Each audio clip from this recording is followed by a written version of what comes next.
సోను పావురం ఆహారం వెతకడానికి బయలుదేరింది.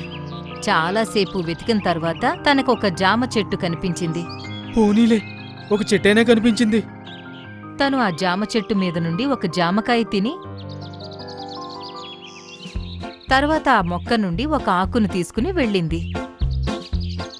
తను తన అడవికి చేరుకోగానే పక్షులన్నీ తనని విచిత్రంగా చూడడం మొదలుపెట్టాయి. అరే, ఈ సోను పావురానికి ఏమైనా పిచ్చి పట్టిందా ఏంటి? ఆహారం తెచ్చుకోకుండా ఆకులు తెచ్చుకుంటున్నాడు. సోను పావురం తన చెట్టు దగ్గరకు వెళ్ళగానే తనకక్కడ ఒక బుట్ట కనిపించింది. తను ఆ ఆకుని ఆ బుట్ట లోపల పడేసింది. పక్షులన్నీ ఇది చూసి ఆశ్చర్యపోయాయి.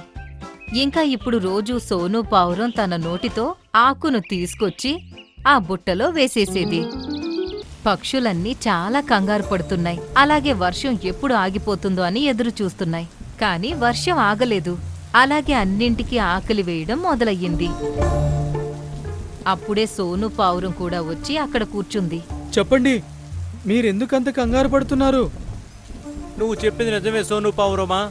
మనం ఈ రోజుతో పాటు రేపటి గురించి కూడా ఆలోచించాలి. ముందుగానే ఆహారం కూడా పెట్టుకుని ఉండాల్సిందే. ఈ రోజు వర్షం కారణంగా మేము ఇంకా పిల్లలు ఆకలితో ఉన్నాం. ఆ రోజు కనుక మేమంతా నీ మాట వినుంటే ఈ రోజు మా అందరికి ఆహారం ఉండేది. ఒకవేళ మీరు కష్టపడటానికి సిద్ధంగా ఉన్నారంటే నేను మీకు ఒకటి చూపిస్తాను. ఆ బుట్టలో ఆకులు ఎందుకు జమ చేస్తున్నానో.